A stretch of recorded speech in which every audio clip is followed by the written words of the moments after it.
Ini gimana?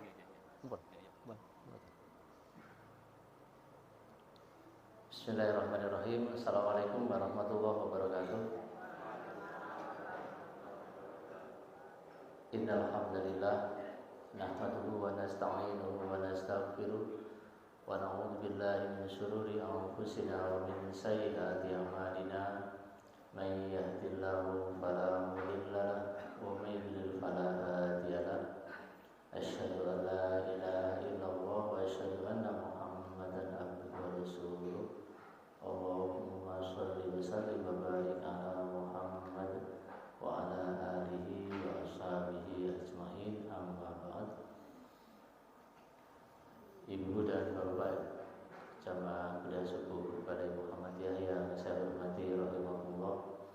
Alhamdulillah pada pagi hari ini Allah masih memberikan kesempatan, Allah masih memberikan usia dan juga sekaligus Allah masih memberikan kesehatan kepada kita sehingga pada pagi hari ini kita masih dapat bersilaturahim, bermuajahah, dan juga insya Allah akan kita lanjutkan dengan thalaqul ilmi bersama-sama. Salawat dan salam mudah-mudahan senantiasa Allah limpahkan kepada junjungan kita Rasulullah Muhammad SAW. Demikian pula pada para keluarga, para sahabat, serta kepada para pengikutnya sampai akhir zaman nanti. Ibu dan bapak yang saya hormati rahimahullah, pada pagi hari ini saya akan menyampaikan tentang al-hadits. Nah, ini materi yang diberikan ke saya oleh Pak Soleh, diberi judul al-hadits. Nah, karena al-hadits maka pada pagi hari ini saya sampaikan tentang ilmunya aja, tapi tidak terlalu rinci. Jadi ya agar supaya kita mengetahui sedikit-sedikit tentang al-hadits. Jadi bukan isinya, bukan hadis misalnya utlubul ilma minal mahdi ila lahdi, bukan itu, tapi saya isi tentang ulumul hadisnya. Jadi ini saya dapatkan materi ini dari website Ibu Bapak. Jadi ini kalau membuat sendiri belum sempat. Nah, sekarang kan zamannya zaman canggih. Jadi ini materinya langsung saja saya ambilkan dari Pak Kiai Haji Asep. Ini kalau tidak salah beliau adalah salah satu dosen di IAIN Kudus, tahu saya. Ya. Nah, hadis ini kalau dalam bahasa secara harfiah itu artinya jadid. Jadid itu baru, enggal, jadid. Jadi kalau dengan atau kita mendengar kata hadis itu artinya baru. Maka di sini jadid itu baru. Kalau qorib ini artinya dekat, qorib. Kemudian yang terakhir khobar. Kalau kita terjemahkan ke bahasa kita, dan ini sudah menjadi bahasa Indonesia, ya kabar. Ya. Jadi ini kita belajar bersama tentang ilmu hadis. Tidak apa-apa ya. Nah, Ibu Bapak yang saya hormati rahimahullah. Nah, kalau dari bahasa Arab diterjemah ke bahasa Indonesia, ini biasanya memang tidak hanya satu terjemahan, tapi banyak terjemahan. Nah, salah satunya ini. Jadi definisi hadis atau secara harfiah, secara bahasa itu terjemahannya ada 3. kamus yang lain itu bisa lebih dari 3 mungkin ya. Jadi ada ini hanya 3, 1 jadid ya. Kemudian yang kedua qorib, kemudian yang ketiga khobar. Jadi hadis itu berarti baru, qorib itu berarti dekat, khobar berarti kabar atau berita.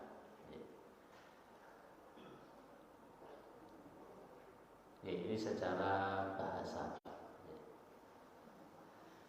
Kita lanjutkan ya.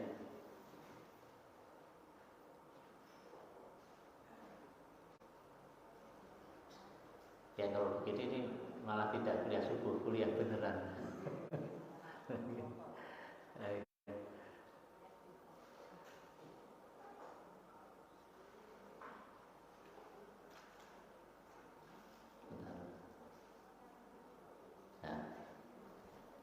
Nah, setelah secara harfiah, secara bahasa, maka sekarang secara istilah.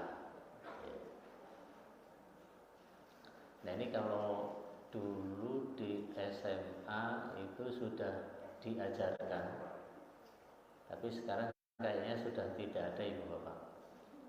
Dulu tahun 81 saya sekolahnya di SMA Ali Salam 1 Ponggowongso. Ini diajarkan, sekarang tidak ada.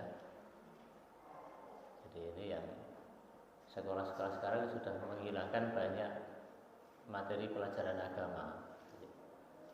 Jadi hanya kalau di sekolah umum kan hanya pendidikan agama Islam, umum sekali gitu.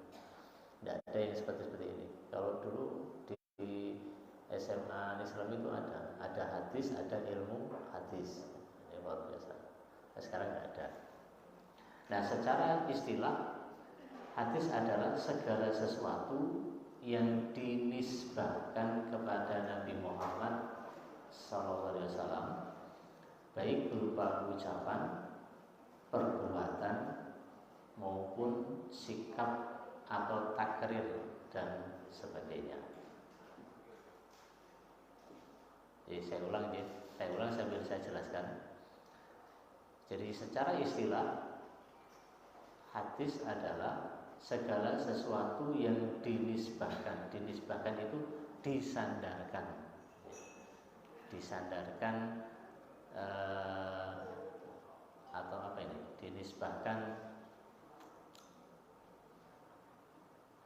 ya ditujukan, tapi ditujukan ini disandarkan. Ditujukan itu artinya dia dinisbahkan itu disandarkan atau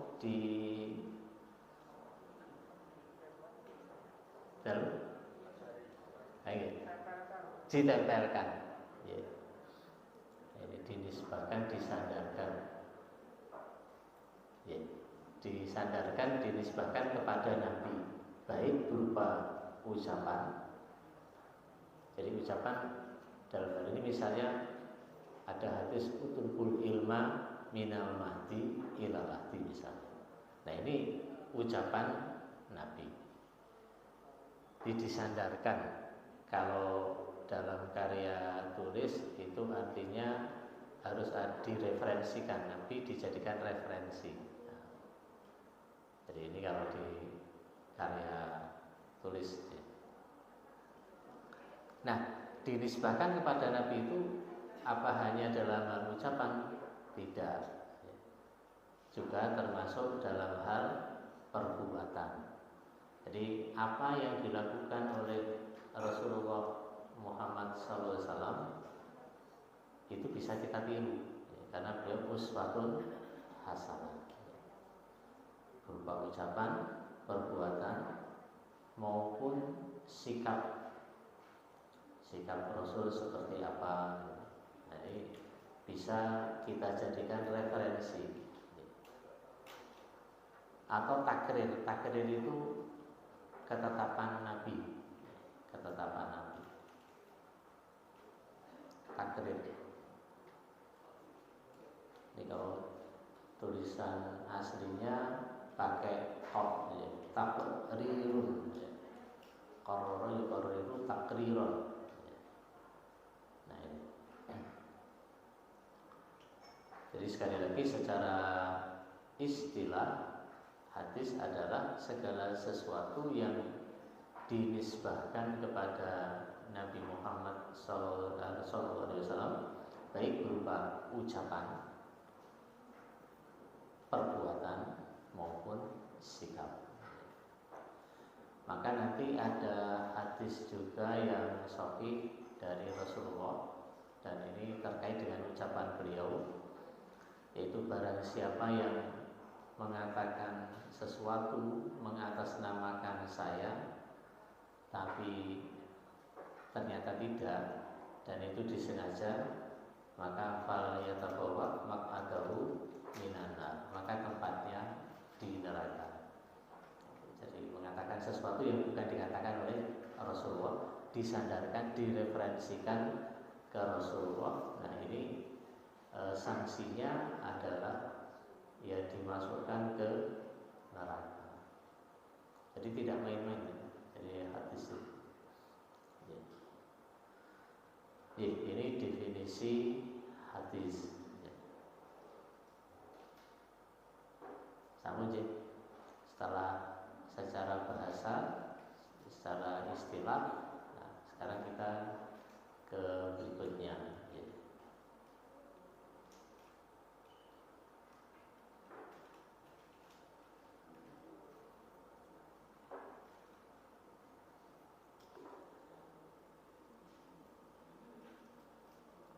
Istilah hadis. Jadi ada beberapa istilah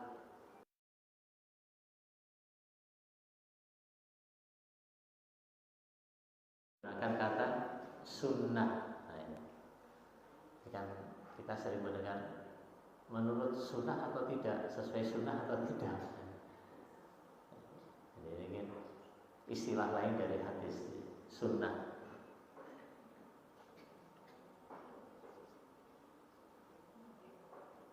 Sunnah di sini artinya tradisi, artinya suatu tradisi yang sudah dibiasakan. Nah, ini secara harfiah. Jadi sunnah itu secara harfiah, secara bahasa artinya tradisi. Tradisi yaitu suatu kebiasaan. Ya, jadi kalau ringkasnya itu suatu kebiasaan, adat. Maka nanti ada adat, kebiasaan, tradisi, sunnah. Nah, secara istilah, segala sesuatu yang dinukilkan dari Nabi, baik berupa perkataan, perbuatan, atau takrir, juga nanti termasuk pengajaran, sifat, kelakuan, maupun perjalanan hidup, baik Nabi SAW setelah diutus menjadi Rasul maupun sebelumnya. Nah ini nanti berbeda dengan, ada perbedaan sedikit ya dengan hadis, tapi ini secara umum itu sunnah seperti ini. Jadi pengertiannya adalah segala sesuatu yang dinukilkan itu yang dipindahkan, kalau terjemahan aslinya ya. Menukil itu memindahkan. Jadi segala sesuatu yang dirujukkan juga atau yang dikutipkan, ya misalnya dikutipkan dari Nabi, baik berupa perkataan, sama dengan definisi hadis tadi Ibu dan Bapak ya. Jadi baik berupa perkataan, perbuatan, atau takrir, pengajaran, sifat, kelakuan maupun perjalanan hidup, baik Nabi SAW setelah diutus menjadi Rasul ataupun sebelumnya. Jadi ada sunnah atau kebiasaan yang dilakukan oleh Rasulullah sebelum beliau diutus sebagai Nabi. Itu artinya sunnah. maka nanti di istilah kita kan ada sunnah. Kalau di sini sunnah seperti ini, kemudian nanti ada bahasa sunat. Nah, berbeda. Sunnah, sunat. Kalau sunat kan n-nya satu saja, sunat. Komputer wayang sampun sunat, ibu bapak itu sunat. Nah, ini istilah dari sunnah.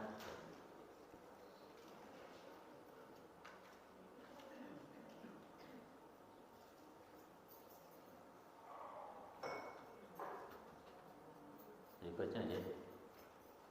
Nah, sekarang al-khobar. Jadi kalau di hadis tadi ada istilah jadi, tapi jadinya tidak disampaikan di sini. Jadi sunnah, istilah yang khobar. Al-khobar, al-khobar secara harfiah berarti berita. Kata al-khobar seperti dengan al-hadis. Kata al-khobar searti sama, searti dengan al-hadis, al-khobar. Namun biasanya digunakan untuk menyebut hadis-hadis yang marfu. Jadi kata al-khobar itu searti dengan al-hadis, namun biasanya digunakan untuk menyebut hadis-hadis yang marfu. Hadis yang marfu itu artinya hadis yang sampai ke Rasulullah SAW. Nanti ada hadis yang tidak marfu, itu artinya nanti hanya sampai ke sahabat, tidak sampai ke Rasulullah. Misalnya tidak sampai, kalau yang hadis sampai ke Rasulullah itu marfu kan, An Abi Hurairah radhiyallahu anhu qala Rasulullah sallallahu alaihi wasallam, itu artinya secara langsung Rasul. Tapi nanti kalau tidak marfu, nah ini tidak qala Rasulullah. Jadi seperti itu. Wah, ini memang para pendahulu kita ini melakukan penelitian luar biasa. Ini sampai hal-hal yang kecil, sampai hal-hal yang rumit. Ini yang di dalam tradisi agama kita, agama Islam ini tradisi ilmiah, ini istilahnya kalau bahasa modernnya. Tradisi ilmiah ini sudah terbangun sejak lama sekali, sebelum Rasulullah sampai ke masa Rasulullah. Maka tidak ada ceritanya nanti di sini ajaran kita, ajaran Islam atau para pendahulu kita itu menghukum Muslim yang melakukan penelitian dan menemukan sesuatu, itu kan ada. Itu nanti berbeda dengan di keyakinan yang lain.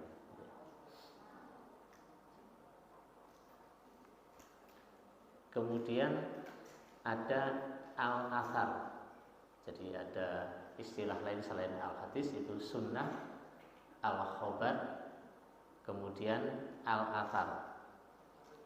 Secara harfiah berarti bekas atau jejak secara bahasa ya, al-athar. Harfiah itu bahasa. Berarti bekas atau jejak. Kata al-athar searti dengan al-hadis.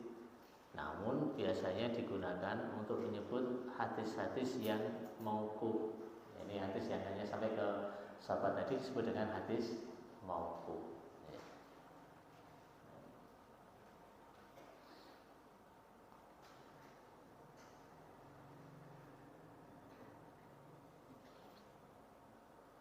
Jadi ilmu hadis ya seperti ini kira-kira ya. Ini yang ya agak jelimet juga. Tapi paling tidak kita tahu ya, ibu bapak sambung bersama kata.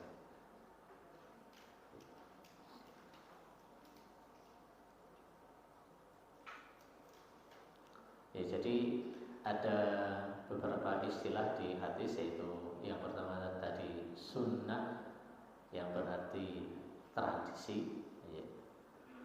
Artinya suatu tradisi yang sudah dibiasakan ya. Kemudian istilah yang kedua ada al-khobar, berarti berita. Al-khobar ini sudah menjadi bahasa Indonesia, kabar. kalau beberapa waktu yang lalu kan ada keinginan untuk meminimalkan penggunaan bahasa Indonesia dari bahasa Arab. Ya, tidak bisa. Terlalu banyak istilah-istilah Arab yang kita serap. Nah, nanti kabar apa nanti? Kabar jadi berita kan nanti. Itu yang ada rujukan bahasa yang lain. Nanti yang lain kan kesulitan untuk menyebutkan sesuatu. Karena bahasa Indonesia banyak berasal dari bahasa Arab.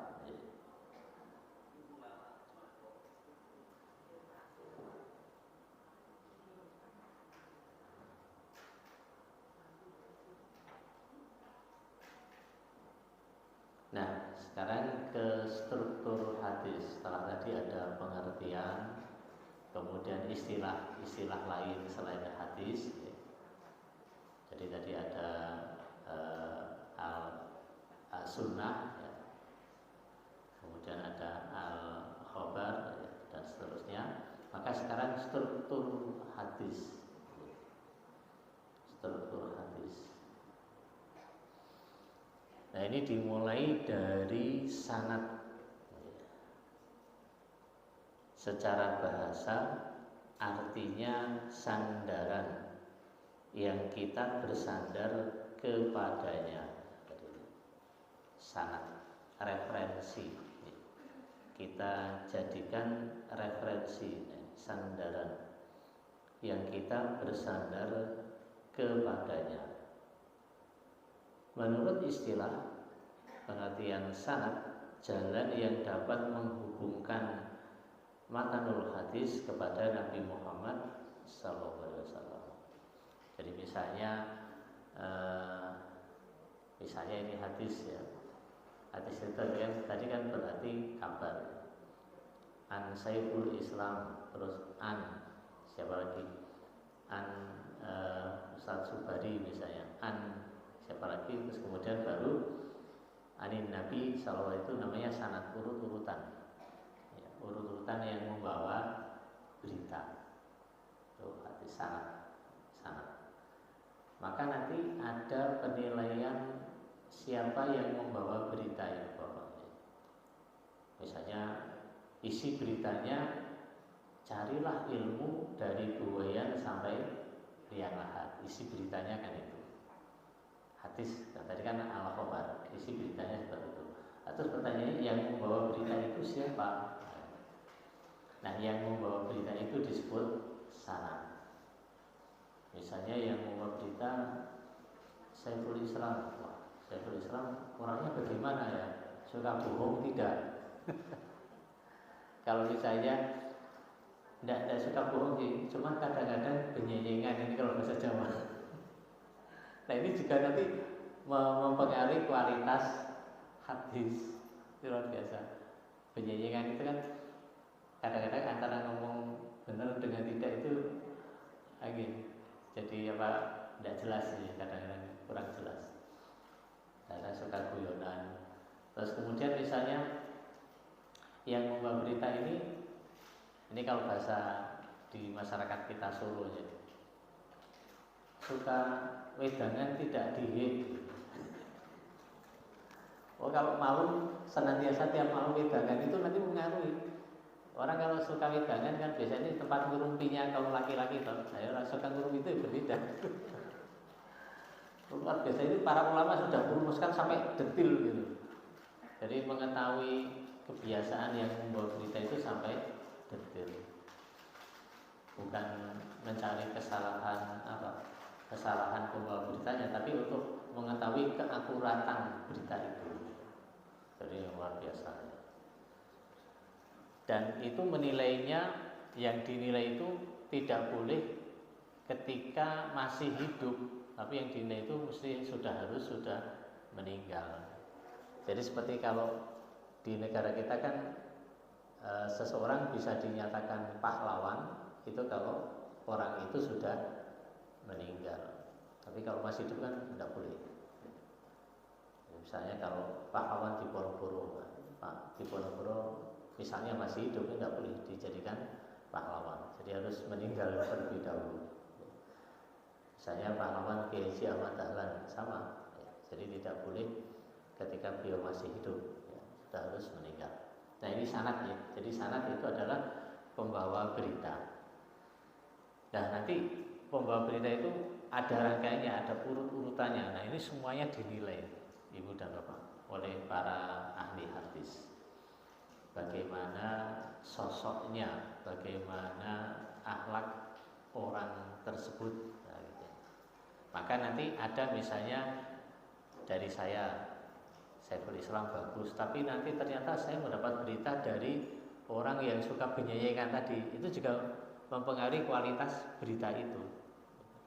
Jangan-jangan berita yang saya terima kurang akurat.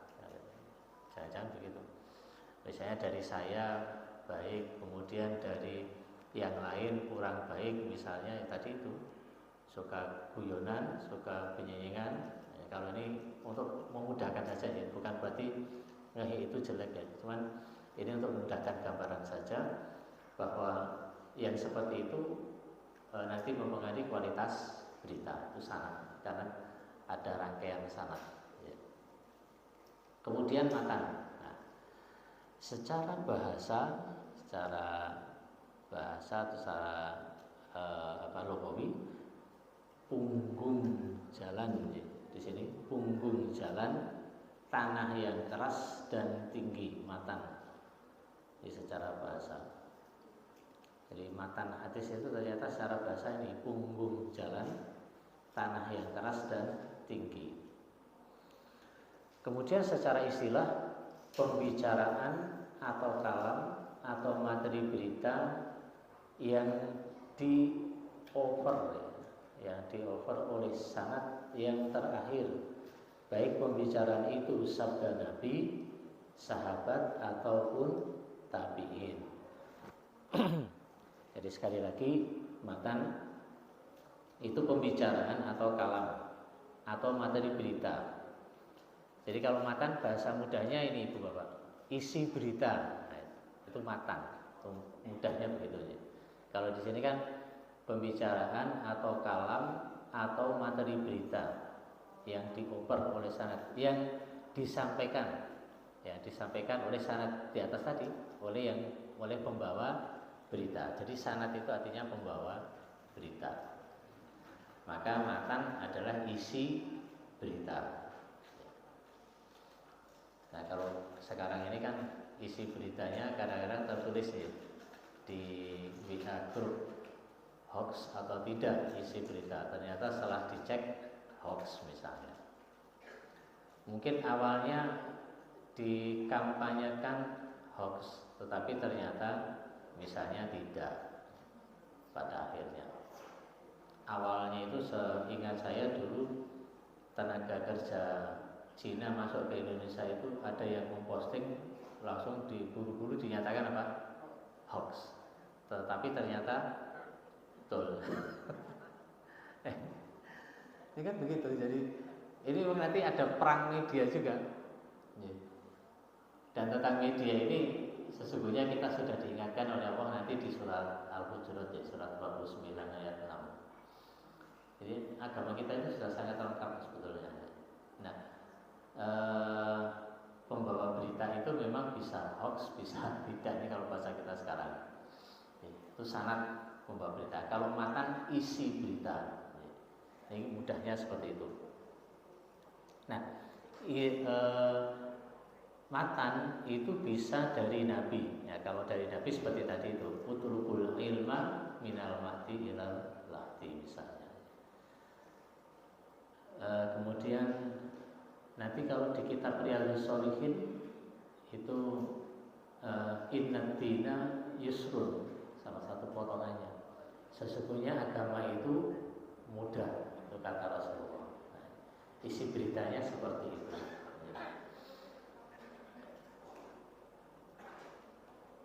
Nah, kemudian bisa juga dari sahabat, tidak harus dari Nabi, tapi bisa dari sahabat ataupun tabi'in generasi sesudah sahabat. Nah, kemudian kalau generasi sesudah tabi'in namanya tabi'in ya. terus sampai ke kita. Kemudian rawi. Rawi adalah orang yang menyampaikan hadis atau menuliskan dalam suatu kitab apa-apa yang pernah didengar dan diterimanya dari seseorang atau gurunya. Nah, ini rawi. Nanti kalau kumpulan dari para perawi itu bisa ke sanad yang membawa berita. Maka di sini disampaikan orang yang menyampaikan berita atau hadis. Orang yang menyampaikan hadis atau menuliskan dalam suatu kitab apa-apa yang pernah didengar dan diterimanya dari seseorang atau gurunya.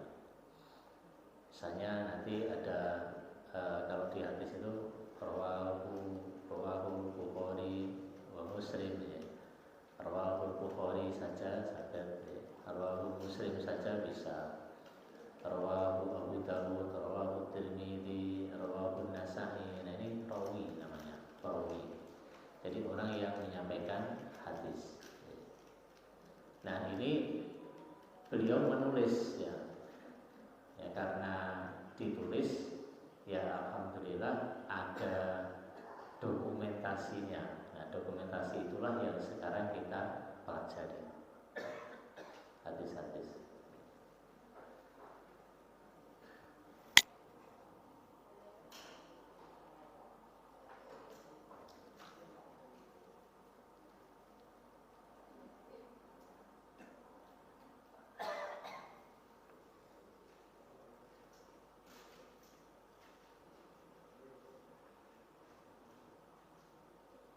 Nah, kemudian di bawah itu orang yang menukilkan hadis, menuliskan hadis dari suatu kitab atau musnad tempat sanad ke kitab lain disebut mukharij.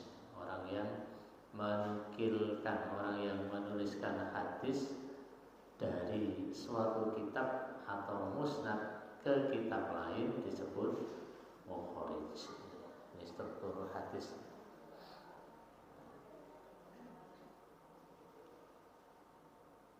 Nah, yang penting kita ketahui ya tiga ini. Tiga dulu bisa jawab aja. Sanad, matan, rawi. Mukharijnya belum atau tidak usah, tidak apa-apa. Jadi sanad itu adalah membawa berita, kesandaran yang kita bersandar kepadanya tentang berita.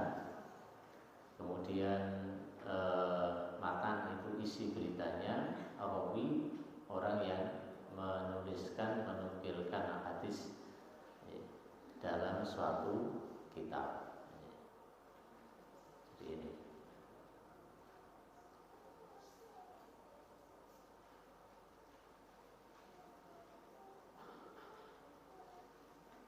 Bapak yang saya hormati rahimahullah. Kemudian hadis sebagai sumber ajaran agama, dalam hal ini ajaran Islam. Maka nanti bisa kita dapatkan dalilnya itu di surat ketiga ayat 32 surat Al-Imran. A'udzubillahi minasyaitonirrajim. Qul atii'ullaha war rasulah wa in tawallaw fa innallaha la yuhibbul kafirin. Katakanlah, taatilah Allah dan Rasulnya.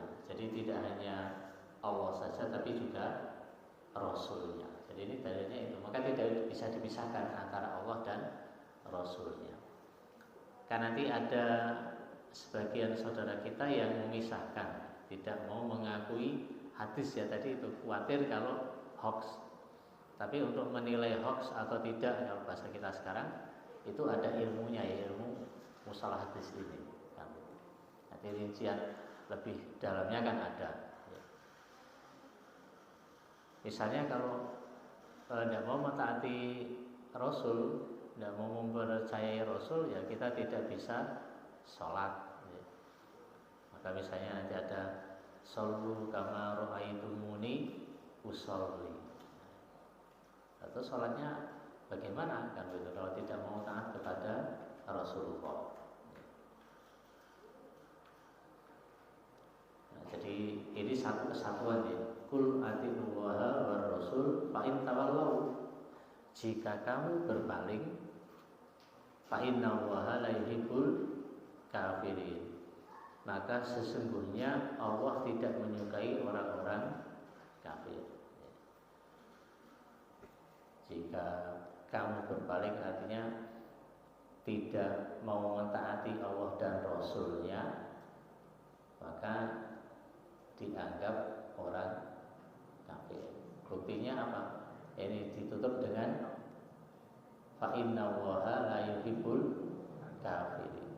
Jadi orang kafir itu tidak mau taat aturan Allah dan Rasulnya. Nah, nanti dari Rasulnya itu dari hadis tadi. Salah satunya tadi itu shollu kama ra'aitumuni usolli. Nah, nanti juga ada hadis dari Rasulullah.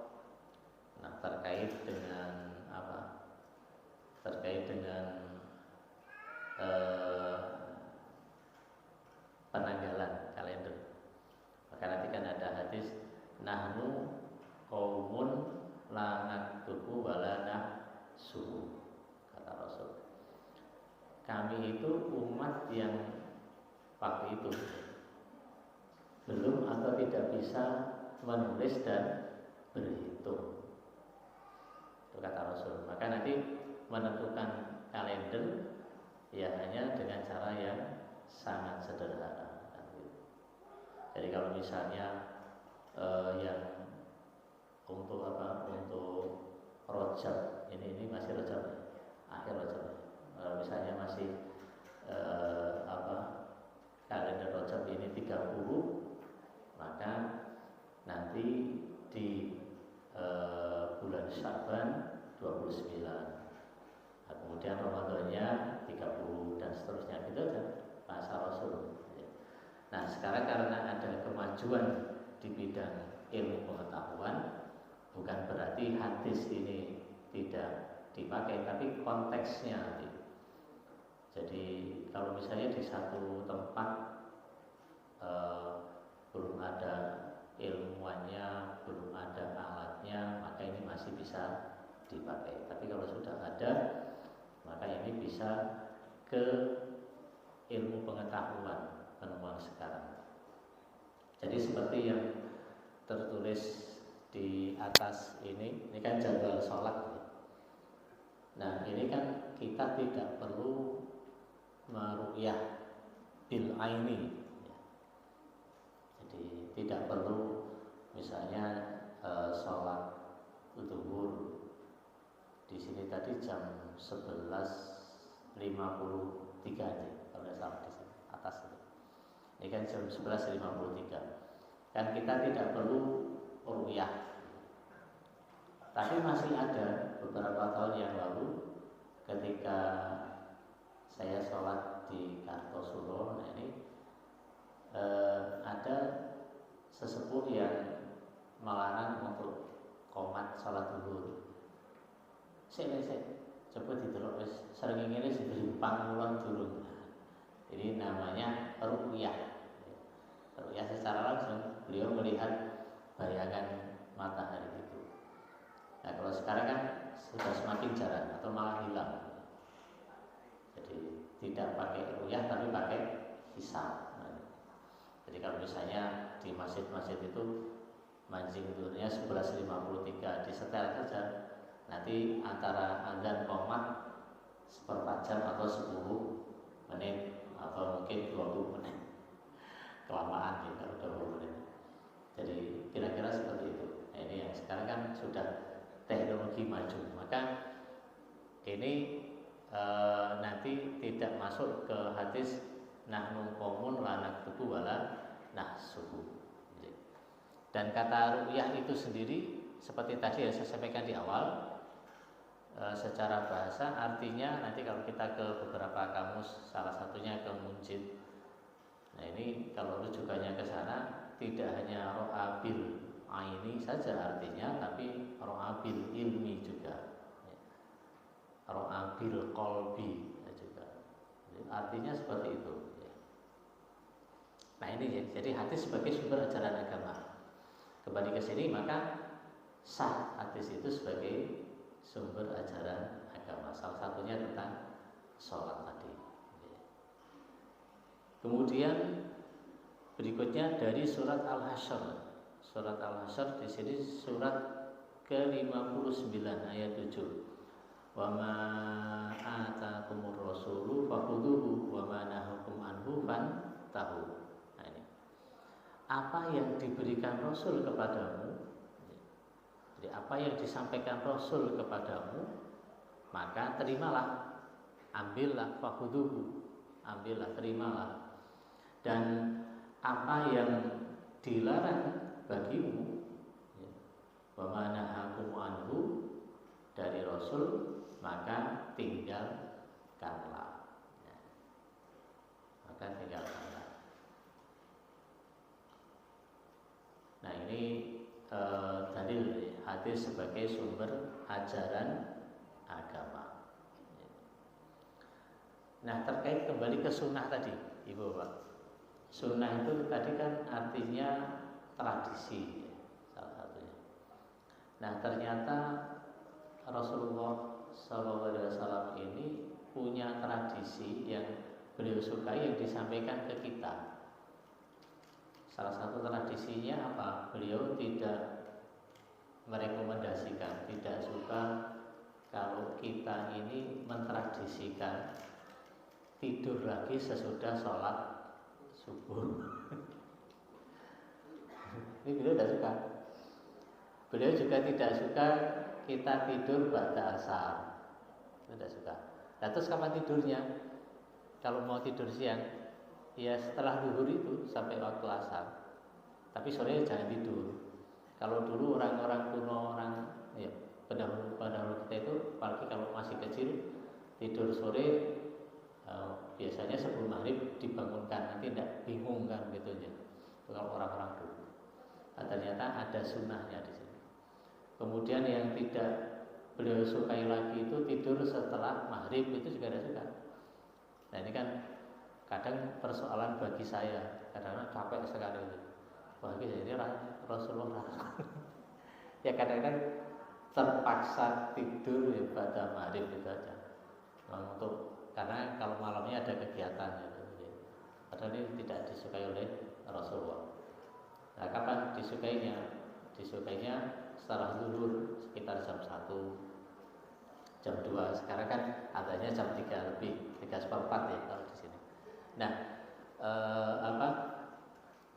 kalau waktu siang mau tidur ini padahal waktu kerja, jam kerja, kan? Jadi persoalannya. Ini yang terkait dengan sunnah tadi itu. Ya kembali ke sini, maka ini hadis sebagai sumber ajaran agama. Lanjut ya. Keadaan hadisnya sekarang.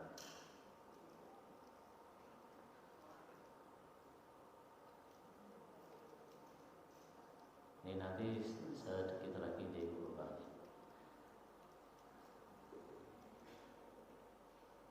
Nah, keadaan hadis memiliki 3 keadaan jika dilihat dari segi hukum dan hubungannya dengan Al-Quran. Hadis. Jadi ini keadaan hadis memiliki 3 keadaan jika dilihat dari segi hukum dan hubungannya dengan Al-Quran. Yaitu yang pertama, mengakui dan menguatkan suatu hukum tersebut dalam Al-Quran. Jadi hadis itu mengakui dan menguatkan. Jadi menguatkan. Nanti terkait dengan ini Bu Bapak, hadisnya sahih ya. Terus seingat saya riwayat dari Imam Muslim ya, sama Bukhari ini. Jadi hadis ketika Rasulullah ditanya oleh Jibril, mal imanu, mal islamu, mal imanu, mal ihsanu? Itu kan ditanya Rasulullah. Nah ini pengertian iman, pengertian Islam, pengertian ihsan itu memperkuat apa yang ada di Al-Quran. Kalau di sini dibahasakan begitu, menguatkan suatu hukum tersebut dalam Al-Quran. Maka ketika Rasulullah ditanya iman, maka oleh Rasul dijawab antu'mina billahi. Dan itu nanti menjadi, kalau dibahasakan ke bahasa kita, rukun iman. Padahal sesungguhnya kan bahasa aslinya kan bunyal islamu ala khamsin, syahadati alla ilaha illallah wa asyhadu anna muhammadan rasulullah, terus dan seterusnya. Yang rukun Islam 5 itu kan sesungguhnya kalau teks aslinya tidak arkanul Islam tapi bunyal Islam. Nah kalau bunyal Islam itu artinya Islam itu dibangun, dibentuk, dibangun. Nah ini. Jadi yang pertama, mengakui dan menguatkan suatu hukum tersebut dalam Al-Quran tentang iman. Kemudian misalnya yang tadi saya contohkan tadi, antu'mina billahi, engkau beriman kepada Allah. Apakah iman itu? Iman itu engkau mengimani Allah, kata Rasul kan begitu. Kemudian yang kedua, menjelaskan Al-Quran. Nah, menjelaskan Al-Quran. Jadi nanti terkait dengan haji misalnya, terkait dengan shaum Ramadan sebentar lagi. Nah ini juga nanti menjelaskan Al-Quran. Nanti fungsi hadis. Yang ketiga, menetapkan suatu hukum yang tidak disebutkan dalam Al-Quran. Menetapkan suatu hukum yang tidak disebutkan, yang tidak tersebut dalam Al-Quran. Ini kaitan dengan hukum. Jadi nanti kalau kita belajar ilmu hadis lagi, maka nanti juga akan sampai ke sini. Jadi, yang ketiga ini yang berat ini, yang menetapkan suatu hukum yang tidak tersebut dalam Al-Quran. Jadi, itu keadaan hadis. Kadang-kadang mungkin satu slide lagi, insya Allah saya sampaikan. Nah ini ada baru sejarahnya. Sejarah penulisan dan pengkodifikasian hadis. Jadi kalau dibalik sejarah pengkodifikasian dan penulisan hadis, kodifikasi kan pengumpulan. Hadis-hadis itu lebih dahulu dikumpulkan, kemudian ditulis. Nah, ini ada sejarahnya. Jadi nanti ada hadis pada periode Rasul dan sahabat.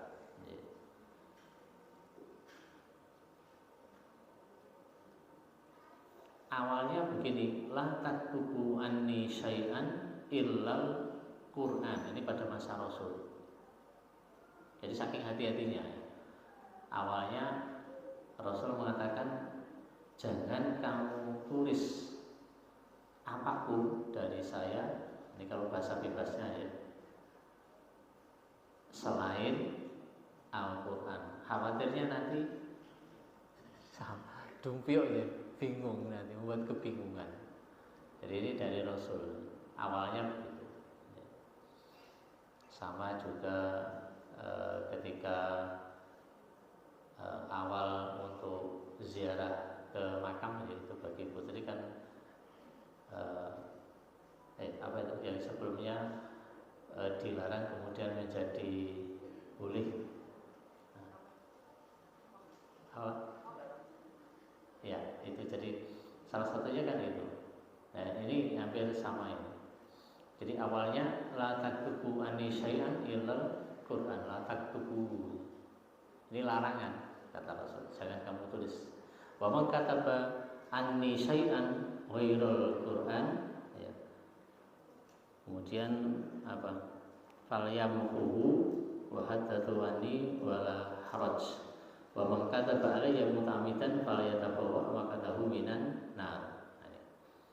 Wa man kataba alayya, ini yang catatannya terakhir itu, Jangan kamu tulis sesuatu yang telah kamu terima dariku selain Al-Quran.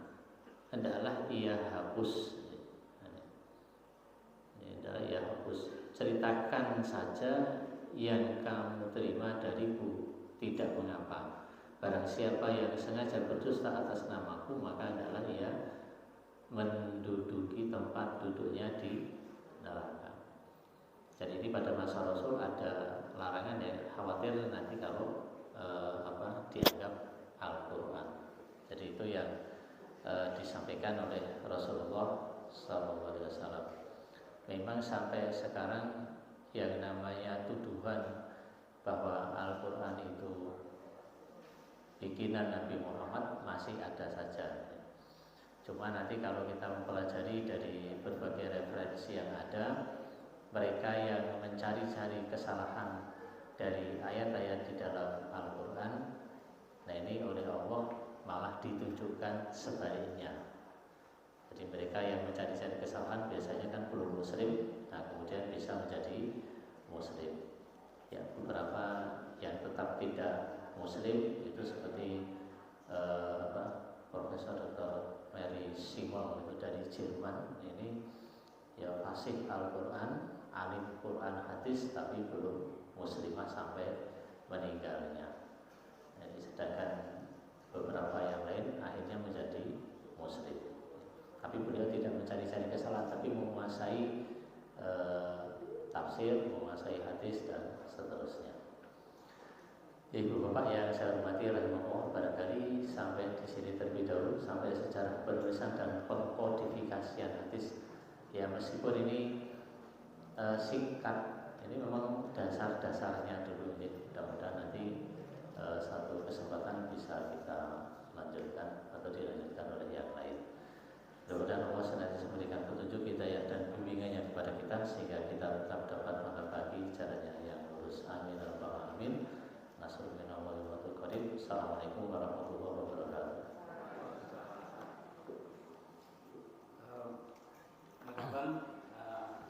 Kita seperti anak kuliah belajar hadis, mudeng pola, mudeng ini paling Gusti Allah. Penting awake dhewe lihat ganjaran itu. Pinter mudeng itu Gusti Allah. Awake dhewe ikhtiar. Ikhtiar itu penting. Maka ada dikembangkan tentang ilmu yang disampaikan oleh Pak Dr. Saiful. Ini yang masuk ini Pak, segala sesuatu yang pernah dilakukan Rasulullah itu bisa diamalkan sebagai amalan, meskipun Rasulullah baru mengamalkan sekali. Nah bagaimana dengan nikah mut'ah? Zaman Nabi ada, dan sekarang masih bisa diamalkan tempatnya Rasulullah. Ini betul antik nih. Okay. Nah ini perlu ditelusuri lagi, apakah ada pada masa Rasul nikah mut'ah ya. Nikah mut'ah itu kan nikah kontrak ya. Meskipun nanti memang ada yang kalau kita mengikuti salah satu imam, tapi bukan mazhab, ya terkenal cuman di luar empat mazhab ya.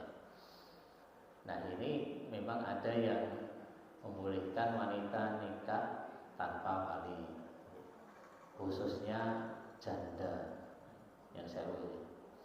Cuman ini juga debatable, artinya masih menjadi bahan diskusi, bahan perdebatan. Nah kalau ini nikah mut'ah ini setahu saya pada masa Rasul belum ada ini, maka perlu lebih diklarifikasi lagi.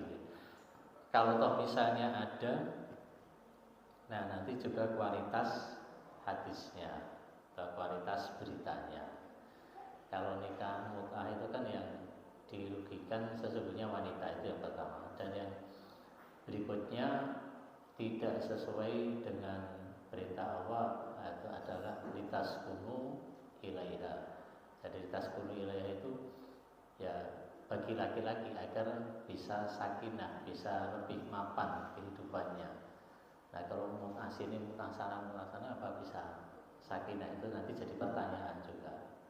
Itu ya Pak Syarif. Ya keterangan sebab ada kiai lewat jawab pendek itu loh.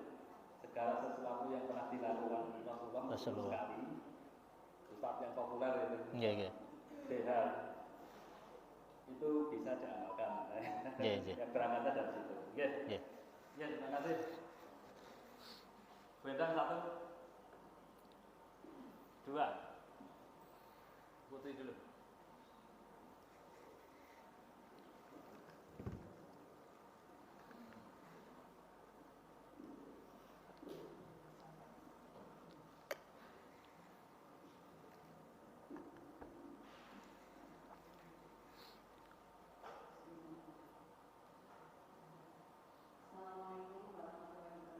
Waalaikumsalam. Iya.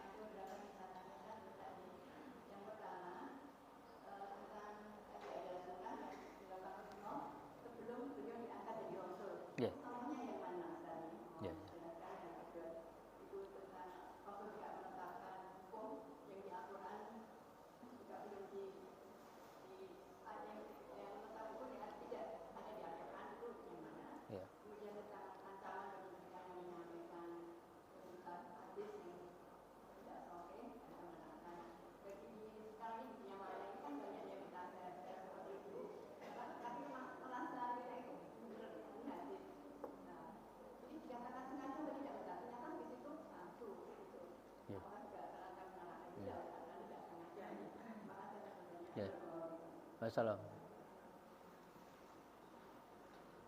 Ini pertanyaan yang bagus tapi sulit. Jadi yang pertama tadi tentang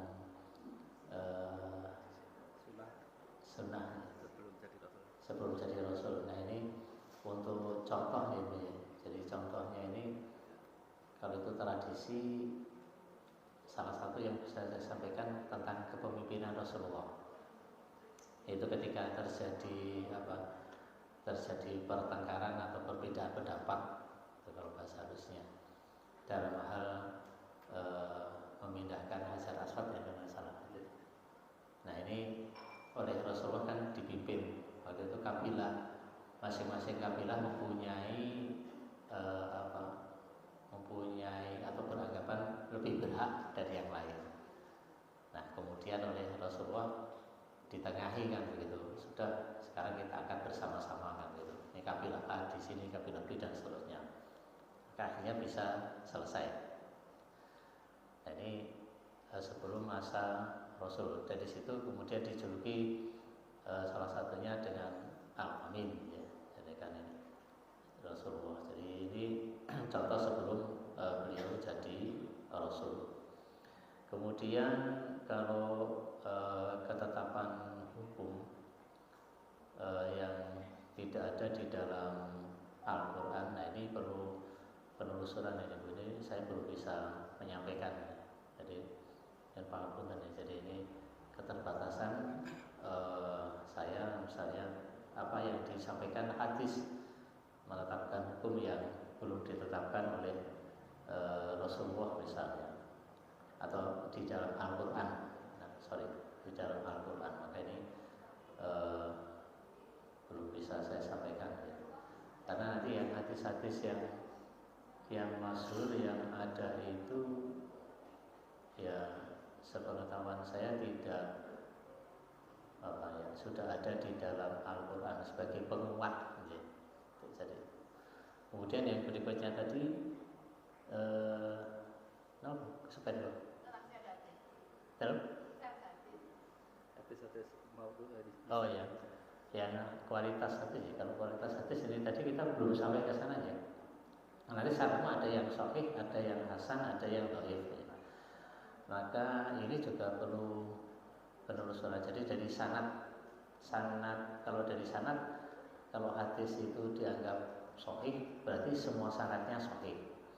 Tapi nanti kalau misalnya ada sanad pembawa berita, tadi saya sampaikan seperti itu, yang pembawa beritanya misalnya ada 5, ada 6, satu atau dua dianggap cacat atau satu saja dianggap cacat, itu sudah mengurangi kualitas hadis, paling tidak nanti jadi hasan. Nah nanti ini juga ada uraian kalau tidak salah berikutnya itu tentang hadis makbul. Ini yang sekarang dipakai di Persyarikatan Muhammadiyah. Kalau dulu kan harus sahih, tapi sekarang hadis makbulah. Makbul itu sudah bisa digunakan sebagai sandaran. Ini ada uraiannya nanti berikutnya. Ya itu untuk sementara aja. Atau satu lagi Bapak biar imbang. Assalamualaikum warahmatullahi wabarakatuh. Salam. Yang mau saya tanyakan ini sudah pertama sekali pertanyaan yang diundang masalah menetapkan untuk belum tetap dalam masalah. Misalnya hukum itu belum tetap dilakukan itu ada yang menolak apa? Itu kan sebenarnya sudah diubahkan dalam yang bagi atasnya juga surat ayat surat tadi. Iya. Sudah. Jadi apa-apa yang ada dari dinasti semua, ada semua, dan apapun yang ada dari dinasti semua, ada semua. Yang juga tadi sudah menguatkan gitu. Ya. Oh ini. Jadi misalnya nanti apa contoh yang saya tanyakan dia dengan contohnya hukum apa gitu, nanti ada yang menolak atau apa masih meragukan itu harusnya kan dibuatkan dengan yang surat Al-Asr ayat 7. Ya. Jadi ini contoh dari dari misalnya nanti yang apa hukum menetapkan hukum itu apa gitu ya kan hukumnya apa gitu. oh iya. Ya, ini kalau ini kan tadi kan hadis sebagai sumber ajaran agama ya. Ini dari Al-Qur'an. Jadi Al-Qur'an menyatakan bahwa yang dari Rasul ya diikuti, kemudian yang tidak dari Rasul dijauhi. Karena ada sebagian dari sahabat-sahabat kita itu yang menolak hadis juga. Jadi ada yang menolak hadis, dari tidak mengakui hadis ada. Ya, dari yang terkenal Darul Hadis ya. Kemudian menjadi kalau sekarang LDII itu kalau sejarahnya kan begitu. Kalau nanti penjenengan membaca sejarah LDII itu kan begitu. Meskipun sekarang sudah dinyatakan ada perubahan mendasar di LDII. Kemudian ada juga nanti antara Syiah dan Sunni itu kan Syi'i dan Sunni itu berbeda. Nanti kalau misalnya Syi'i itu tidak mau menerima hadis-hadis dari Sunni yang diriwayatkan oleh Ibu Aisyah misalnya dan seterusnya. Jadi ada seperti itu. Nah, nanti kita mengetahuinya kalau kita secara kualitas tahu bahwa para sanad, rangkaian sanad itu bagus, tidak ada cacatnya ya, itu termasuk hadis yang sahih. Dan ini menurut surat Al-Asr ayat 7 itu bisa digunakan sebagai sumber ajaran Islam. Itu sih Pak ya, kira-kira aja. Ya, mudah-mudahan pas. Nanti kalau tidak pas ya mencari sendiri dulu. Ya, pendapat di bawah UG permasalahan mungkin permasalahan bodoh. Saya masalah mungkin lah bodoh, saya kira pengajian. Repotnya semua masalah pintar, harus pintar lah pengajian. Nah, itu bahaya. Ya, pendapat atas hadis ini sumber hukum umat Islam yang kedua setelah Al-Quran, hadis. Diteliti, riwayatnya itu resik orang. Yang kalau saya ini riwayat hadis ada batalnya. Doa kursi, dulangan itu tukangnya balap, tukangnya lato-lato, dan lain-lain tukangnya kursi riwayat hadis gatal. Ibu Aisyah itu